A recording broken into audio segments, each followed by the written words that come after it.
मन में कई तरह के विचार आते हैं। कभी कभी तो ना चाहते हुए भी मन में अश्लील विचार आ जाते हैं। लेकिन महात्मा गौतम बुद्ध की इस कहानी से आपके विचारों में बदलाव आएगा। मनुष्य का मन बहुत ही चंचल होता है और इसलिए मन में कई तरह के विचार उत्पन्न होते हैं। क्षण भर में ही व्यक्ति का मन कई चीजों को सोचने लगता है। इसीलिए तो कहा जाता है कि मन को काबू करना आसान नहीं। लेकिन गौतम बुद्ध मन को नियंत्रित करने के आयामों के बारे में भी बता चुके हैं। मन में विचारों का आना गलत नहीं है कि लेकिन मुश्किल तब हो जाती है या विचार ऐसी परिस्थिति में गलत होते हैं जब मन में अश्लील विचार आते हैं। कभी कभी तो ना चाहने के बावजूद भी मन में अश्लील विचार आते हैं। अगर आपके मन में भी ऐसे विचार आते हैं तो गौतम बुद्ध की इस कहानी से आपके विचारों में जरूर बदलाव आएगा। बुद्ध की कहानी, अश्लील विचारों को कैसे रोकें। बुद्ध अपने भिक्षुओं को उपदेश देने के साथ ही उन्हें भिक्षाटन के लिए भेजते थे। एक बार उन्होंने अपने भिक्षु भरत को भिक्षा लेने के लिए एक श्राविका के घर भेजा। भरत पूरे रास्ते मन में यह सोचते हुए श्राविका के पास गया कि आखिर आज भिक्षा में क्या भोजन खाने को मिलेगा, क्योंकि भरत चंद्रू वंश के राजकुमार थे और बुद्ध के सानिध्य भिक्षु के रूप में दीक्षित हुए थे। हमेशा भरत को महल में खाने के लिए स्वादिष्ट पकवान मिलते थे, लेकिन आज भिक्षा के रूप में उसे जो भी मिलेगा संतुष्ट होना पड़ेगा। श्राविका के घर पहुंचकर भरत ने भिक्षा मांगी। श्राविका ने भरत को बैठने के लिए कहा और भोजन लाने के लिए घर के भीतर चली गई। इधर भरत फिर से अपने प्रिय भोजन के बारे में सोचने लगे और जैसे ही श्राविका भोजन लेकर आई तो भरत अचंभित रह गए। भरत ने देखा कि श्राविका ने उनके लिए उनके पसंदीदा पकवान परोसे हैं और अपने प्रिय भोजन को देखकर वह खुश हो गए। भोजन ग्रहण करते हुए भी भरत सोच रहे थे कि महल में तो उन्हें भोजन के बाद विश्राम करने की आदत है, लेकिन आज उन्हें भोजन के बाद वापस तेज धूप में चलकर आश्रम जाना होगा। लेकिन भोजन के बाद श्राविका ने भरत को कुछ समय के लिए विश्राम करने का आग्रह किया। भरत फिर से खुश हुए कि आखिर आज उनके मन की सारी इच्छाएं कैसी पूरी हो रही हैं। इसके बाद भरत कुछ देर विश्राम करने लगे, लेकिन विश्राम करते हुए भी लेटे लेटे वह सोचने लगे कि आज तो मुझे भोजन के बाद विश्राम करने को मिल गया, लेकिन ऐसा रोज रोज नहीं होगा। जब भरत विश्राम के बाद उठे तो श्राविका ने कहा कि आप जब तक चाहे यहां ठहर सकते हैं। भरत अब समझ गए कि यह कोई संयोग नहीं हो सकता। उन्होंने श्राविका से कहा कि मुझे क्षमा कीजिए, क्या आप मेरा मन पढ़ सकती हैं? श्राविका ने हां में उत्तर दिया और कहा कि हां, मैं मन पढ़ सकती हूं। शुरू में यह कठिन था, लेकिन फिर मैंने स्वयं के मन विचारों को देखना शुरू किया। पहले मेरे विचारों की संख्या अनगिनत हुआ करती थी। इसके बाद मैंने विचारों पर ध्यान केंद्रित किया, बिना पक्ष विपक्ष के अपने विचारों को देखने लगी। इस तरह से धीरे धीरे मेरे मन में विचारों की संख्या कम होती गई और सारे व्यर्थ विचार दूर हो गए। इसके बाद से ही मैं दूसरों के मन में चल रहे विचार को परख लेती हूँ। हालांकि श्राविका की बात सुनकर भरत घबरा गए। इसके बाद भरत ने श्राविका से आज्ञा ली और आश्रम के लिए निकल पड़े। रास्ते में भी भरत फिर से मन में आए विचारों का स्मरण करने लगे कि श्राविका के बारे में उसके मन में अश्लील विचार भी आए थे। श्राविका ने उसे भी जान लिया होगा, वह मेरे बारे में क्या सोचती होगी। भरत खुद को लज्जित महसूस कर रहे थे। भरत ने आश्रम पहुंचकर गौतम बुद्ध से कहा कि अब मैं कभी भिक्षाटन के लिए नहीं जाऊंगा। बुद्ध ने भरत को पास बुलाया और कहा कि क्या हुआ है, तुम मुझे सारी व्यथा बताओ। भरत ने सारी बातें बुद्ध को बताई। इसके बाद बुद्ध ने कहा कि अगले 1 हफ्ते तक तुम भिक्षाटन के लिए उसी श्राविका के घर पर जाओगे, लेकिन तुम्हें इस बात का ध्यान रखना होगा कि कल भिक्षाटन के लिए जाते हुए तुम अपने चित्त को पूरे होश में रखना। तुम्हारे भीतर क्या विचार उठे उन पर ध्यान केंद्रित करना और यह भी ध्यान रखना कि तुम्हारे मन में कौन सी वासना उठ रही है। तुम कल इन सभी चीजों को ध्यान में रखकर जाना और इसके बाद मुझे वापस आकर बताना। अगले दिन भरत भिक्षाटन के लिए गए। बुद्ध के बताए अनुसार वह पूरे रास्ते अपने होश को जागृत रखते हुए चल रहे थे। जब श्राविका का घर आया तो भरत ने भिक्षा मांगी। उसके भीतर कोई वासना नहीं थी और ना ही कोई विचार उत्पन्न हो रहे थे, क्योंकि उसने अपने मन को पूरी तरह जागृत रखा था। भरत ने भिक्षा ली और आश्रम चला गया। भरत ने बुद्ध को प्रणाम किया और कहा कि आज उसे जिस आनंद की अनुभूति हुई वह पहले कभी नहीं हुई। कहानी उस औरत की जिसे उसकी खूबसूरती ने बना दिया था पूरे नगर की वेश्या। फिर गौतम बुद्ध ने उससे इस लत से छुटकारा दिलवाया।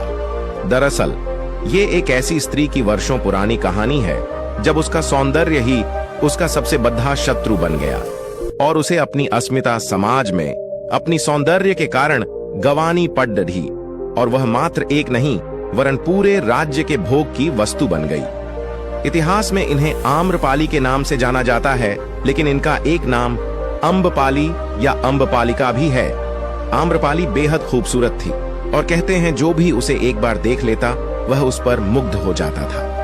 अगर इतिहास की माने तो अजातशत्रु उसके प्रेमियों में था और उस समय के उपलब्ध साहित्य में अजातशत्रु के पिता मगध का राजा बिंबिसार को भी गुप्त रूप से उसका प्रेमी बताया गया है।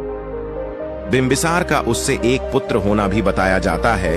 खैर जो भी हो, आम्रपाली ने सालों तक वैशाली के धनवान लोगों का मनोरंजन किया, लेकिन जब वह तथागत बुद्ध के संपर्क में आई तो सब कुछ छोड़कर बौद्ध भिक्षुणी बन गई। आम्रपाली को लेकर भारतीय भाषाओं में बहुत से काव्य, नाटक और उपन्यास लिखे गए हैं। आपको बता दें, उस युग में राजनर्तकी का पद बड़ा गौरवपूर्ण और सम्मानित माना जाता था। साधारण लोग तो उस तक पहुंच भी नहीं सकते थे। समाज के उच्च वर्ग के लोग भी उसकी कृपा के लिए लालायित रहते थे। ये कहानी है भारतीय इतिहास की सबसे खूबसूरत महिला के नाम से विख्यात आम्रपाली की, जिसे अपनी खूबसूरती की कीमत वेश्या बनकर चुकानी पड़ी। वह किसी की पत्नी तो नहीं बन सकी, लेकिन संपूर्ण नगर की नगर वधू जरूर बन गई। आम्रपाली ने अपने लिए ये जीवन स्वयं नहीं चुना था, बल्कि वैशाली में शांति बनाए रखने, गणराज्य की अखंडता बरकरार रखने के लिए उसे किसी एक की पत्नी बनाकर नगर को सौंप दिया गया। आम्रपाली के जैविक माता पिता का तो पता नहीं, लेकिन जिन लोगों ने उसका पालन किया उन्हें वह एक आम के पेड़ के नीचे मिली थी, जिसकी वजह से उसका नाम आम्रपाली रखा गया। वह बहुत खूबसूरत थी। जो भी उसे देखता था वह अपनी नजरें उस पर से हटा नहीं पाता था, लेकिन उसकी यही खूबसूरती, उसका यही आकर्षण उसके लिए श्राप बन गया। आम्रपाली जैसे जैसे बड़ी होती गई वह और भी ज्यादा आकर्षक दिखने लगी, जिसकी वजह से वैशाली का हर पुरुष उसे अपनी दुल्हन बनाने के लिए बेताब रहने लगा। लोगों में आम्रपाली की दीवानगी इस हद तक थी कि वो उसको पाने के लिए किसी भी हद तक जा सकते थे। यही सबसे बड़ी समस्या थी। आम्रपाली के माता पिता जानते थे कि आम्रपाली को जिसको भी सौंपा गया तो बाकी के लोग उनके दुश्मन बन जाएंगे और वैशाली में खून की नदियां बह जाएंगी। इसीलिए वह किसी भी नतीजे पर नहीं पहुंच पा रहे थे। इसी समस्या का हल खोजने के लिए एक दिन वैशाली में सभा का आयोजन हुआ। इस सभा में मौजूद सभी पुरुष आम्रपाली से विवाह करना चाहते थे, जिसकी वजह से कोई निर्णय लिया जाना मुश्किल हो गया था। इस समस्या के समाधान के लिए अलग अलग विचार प्रस्तुत किए गए, लेकिन कोई इस समस्या को सुलझा नहीं पाया। लेकिन अंत में सर्वसम्मति के साथ आम्रपाली को नगर वधू यानी वेश्या घोषित कर दिया गया। ऐसा इसीलिए किया गया क्योंकि सभी जन वैशाली के गणतंत्र को बचाकर रखना चाहते थे। लेकिन अगर आम्रपाली को किसी एक को सौंप दिया जाता तो इससे एकता खंडित हो सकती थी। नगर वधू बनने के बाद हर कोई उसे पाने के लिए स्वतंत्र था। इस तरह गणतंत्र के एक निर्णय ने उसे वेश्या बनाकर छोड़ दिया। लेकिन आम्रपाली की कहानी यही समाप्त नहीं होती है। आम्रपाली नगर वधू बनकर सालों तक वैशाली के लोगों का मनोरंजन करती है, लेकिन जब एक दिन वो भगवान बुद्ध के संपर्क में आती है तो सब कुछ छोड़ ढाकर एक बौद्ध भिक्षुणी बन जाती है। बुद्ध अपने एक प्रवास में वैशाली आए। कहते हैं कि उनके साथ सैकड़ों शिष्य भी हमेशा साथ रहते थे। सभी शिष्य प्रतिदिन वैशाली की गलियों में भिक्षा मांगने जाते थे। वैशाली में ही आम्रपाली का महल भी था। एक दिन उसके द्वार पर भी एक भिक्षुक भिक्षा मांगने के लिए आया। उस भिक्षुक को देखते ही वह उसके प्रेम में पड़ गई। वह अपने परकोटे से भागी आई और भिक्षुक से बोली, आइए, कृपया मेरा दान ग्रहण करें। उस भिक्षुक के पीछे और भी कई भिक्षुक थे। उन सभी को अपनी आंखों पर विश्वास नहीं हुआ। जब युवक भिक्षु आम्रपाली की भवन में भिक्षा लेने के लिए गया तो वे ईर्ष्या और क्रोध से जल उठे। भिक्षा देने के बाद आम्रपाली ने युवक भिक्षु से कहा, 3 दिनों के बाद वर्षा काल प्रारंभ होने वाला है। मैं चाहती हूं कि आप उस अवधि में मेरे महल में ही रहें। युवक भिक्षु ने कहा, मुझे इसके लिए अपने स्वामी तथागत बुद्ध से अनुमति लेनी होगी। यदि वे अनुमति देंगे तो मैं यहां रुक जाऊंगा। युवक भिक्षु के बुद्ध के पास पहुंचने से पहले ही कई भिक्षु वहां पहुंच गए और उन्होंने इस वृत्तांत को बढ़ा चढ़ाकर सुनाया। वह स्त्री वैश्या है और एक भिक्षु वहां पूरे 4 महीनों तक कैसे रह सकता है? बुद्ध ने कहा, शांत रहो, उसे आने दो। अभी उसने रुकने का निश्चय नहीं किया है। वह वहां तभी रुकेगा जब मैं उसे अनुमति दूंगा। युवक भिक्षु आया और उसने बुद्ध को सारी बात बताई। बुद्ध ने उसकी आंखों में देखा और कहा, तुम वहां रह सकते हो। 3 दिनों के बाद युवक भिक्षु आम्रपाली के महल में रहने के लिए चला गया। अन्य भिक्षु नगर में चल रही बातें बुद्ध को सुनाने लगे। सारे नगर में एक ही चर्चा हो रही है कि एक युवक भिक्षु आम्रपाली के महल में 4 महीनों तक रहेगा। बुद्ध ने कहा, तुम सब अपनी दिनचर्या का पालन करो। मुझे अपने शिष्य पर विश्वास है। मैंने उसकी आंखों में देखा है कि उसके मन में अब कोई इच्छाएं नहीं हैं। मुझे उसके ध्यान और संयम पर विश्वास है। तुम सभी इतने व्यग्र और चिंतित क्यों हो रहे हो? यदि उसका धम्म अटल है तो आम्रपाली भी उससे प्रभावित हुए बिना नहीं रहेगी, और यदि उसका धम्म निर्बल है तो वह आम्रपाली के सामने समर्पण कर देगा। यह तो भिक्षु के लिए परीक्षण का समय है। बस 4 महीनों तक प्रतीक्षा कर लो। मुझे उस पर पूर्ण विश्वास है। वह मेरे विश्वास पर खरा उतरेगा। उनमें से कई भिक्षुओं को बुद्ध की बात पर विश्वास नहीं हुआ। उन्होंने सोचा, वे उस पर नाहक ही इतना भरोसा करते हैं। भिक्षु अभी युवक हैं और आम्रपाली बहुत सुंदर है। वे भिक्षु संघ की प्रतिष्ठा को खतरे में डाल रहे हैं। 4 महीनों के बाद युवक भिक्षु विहार लौट आया और उसके पीछे पीछे आम्रपाली भी बुद्ध के पास आई। आम्रपाली ने बुद्ध से भिक्षुणी संघ में प्रवेश देने की आज्ञा मांगी। उसने कहा, मैंने आपके भिक्षु को अपनी ओर खींचने के हर संभव प्रयास किए, पर मैं हार गई।